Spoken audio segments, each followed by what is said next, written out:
"Can you pretend to be my boyfriend for a day?" she asked the mechanic. Not knowing, he was a CEO. The late afternoon sun cast a warm, golden glow over the sleepy town of Willow Creek, its rays glinting off the windshields of cars parked haphazardly outside Harris Auto Repair.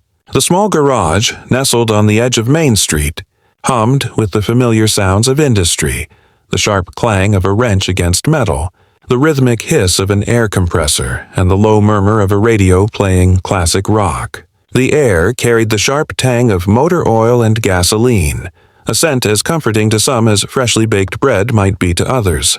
Inside, Ethan Grant stood bent over the open hood of a battered sedan, his navy blue jumpsuit faded from years of wear, the sleeves rolled up to reveal forearms streaked with grease and corded with muscle. To anyone passing by, he was just another mechanic, competent, unassuming, with a quiet intensity in his hazel eyes that suggested a man who preferred the company of engines to idle chatter. But Ethan Grant was not what he seemed.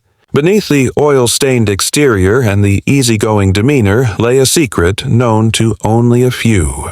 He was no ordinary mechanic, but the CEO of Grant Motors, a titan in the automotive industry that had risen from obscurity to prominence under his relentless drive and vision. A decade ago, he had started with nothing but a toolbox and a dream, building his empire from the ground up in a world that rewarded flash over substance.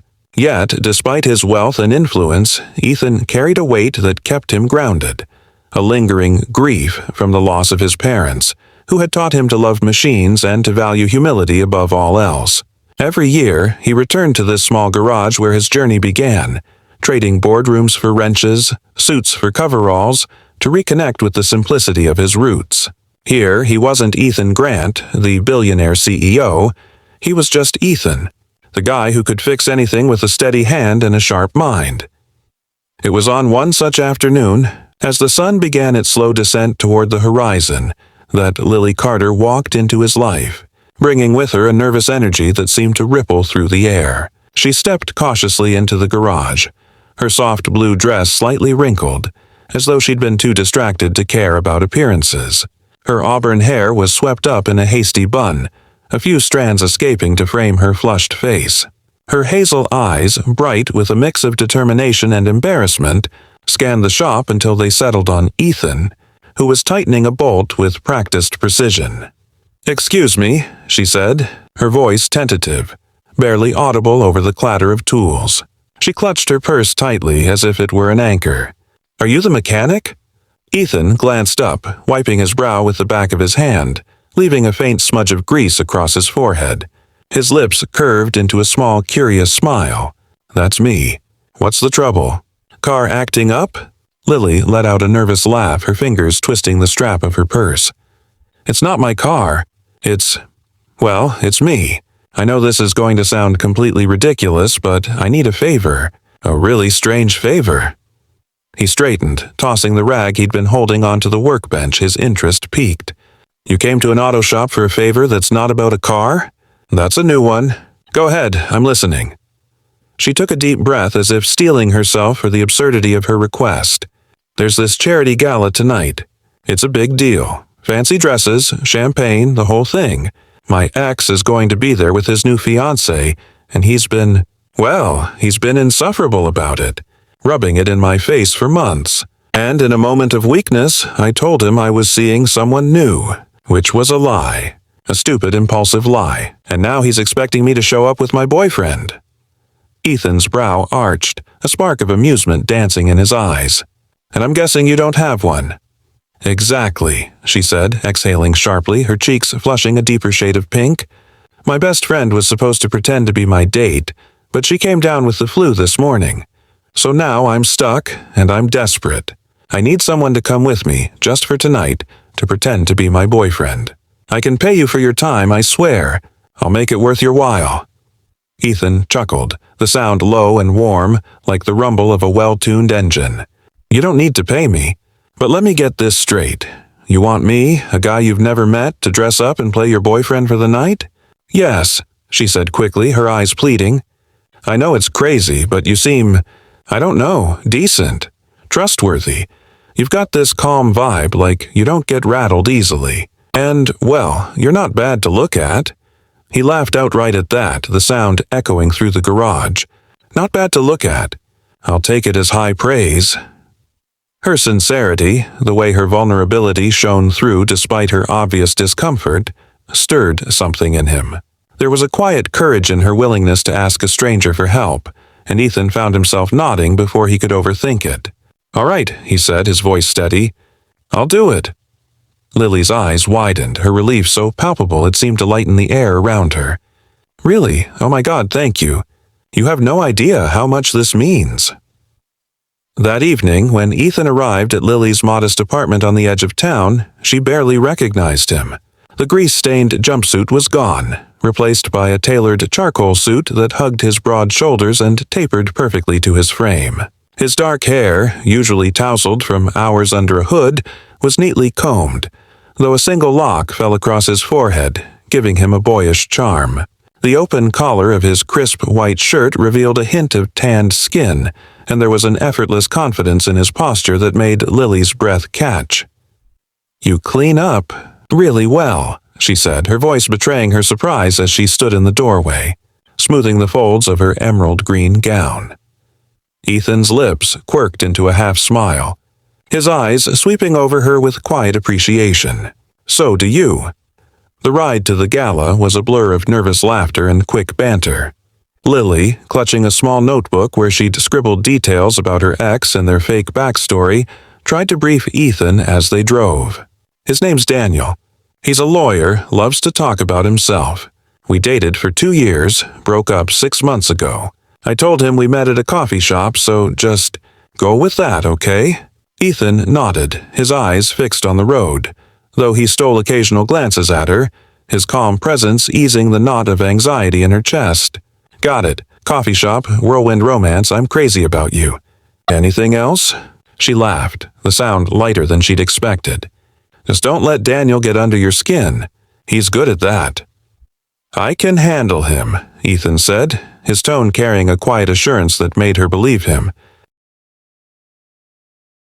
The gala was held in a grand ballroom at the Willow Creek Country Club, its chandeliers casting a warm, shimmering light over tables draped in white linen. The air was filled with the soft strains of a string quartet, the clink of champagne glasses, and the murmur of polished conversation. As Ethan and Lily stepped inside, arm in arm, heads turned. There was something magnetic about Ethan's presence, a quiet authority that drew eyes without effort. Lily, who had spent the day dreading this moment, felt a flicker of confidence at his side.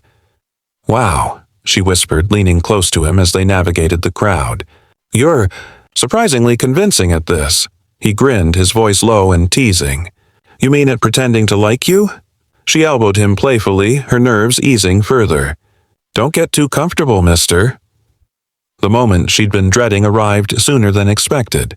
Across the room, Daniel spotted them, his tall frame cutting through the crowd with purpose. His polished exterior, tailored tuxedo, slicked back hair, was offset by the smug smile Lily had once mistaken for charm. At his side was his fiancée, Claire, a willowy blonde draped in shimmering silk, her smile as sharp as cut glass. "Lily," Daniel said as he approached, his tone laced with condescension. "Didn't think you'd actually show up." His eyes flicked to Ethan, sizing him up. "And who's this?" Lily's heart raced, but she slipped her hand into the crook of Ethan's arm, drawing strength from his steady presence. "This is Ethan," she said smoothly. "My boyfriend." Ethan extended his hand, his grip firm but not aggressive. "Nice to meet you," he said, his voice calm but carrying an undercurrent of steel. Daniel hesitated for a fraction of a second before shaking Ethan's hand, his smirk faltering. "Mechanic hands," he said, his tone dripping with mockery as he glanced at Ethan's calloused palms. Ethan's lips curved into a smile that was both disarming and unreadable. "Hands that build engines," he said evenly. "And companies."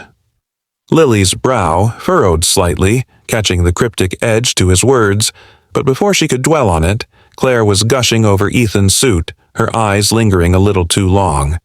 "You must tell me where you shop," she said, her voice sugary. "You look like you stepped out of a magazine."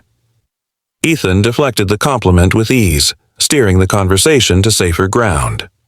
Soon they were invited to join Daniel and Claire's table, and what followed was a masterclass in quiet confidence. Ethan navigated every awkward moment with grace, deflecting Daniel's subtle jabs with sharp wit and charming Lily with small, thoughtful gestures, a hand on her back, a shared glance that felt more genuine than their pretense required. By the time the main course was served, the table was laughing at his stories, and even Daniel seemed momentarily disarmed. Later, when the air in the ballroom grew stifling, Lily and Ethan slipped out to the balcony, the cool night air a welcome relief. The stars glittered above, and the distant hum of the gala faded into the background. Lily leaned against the railing, her heart lighter than it had been in months.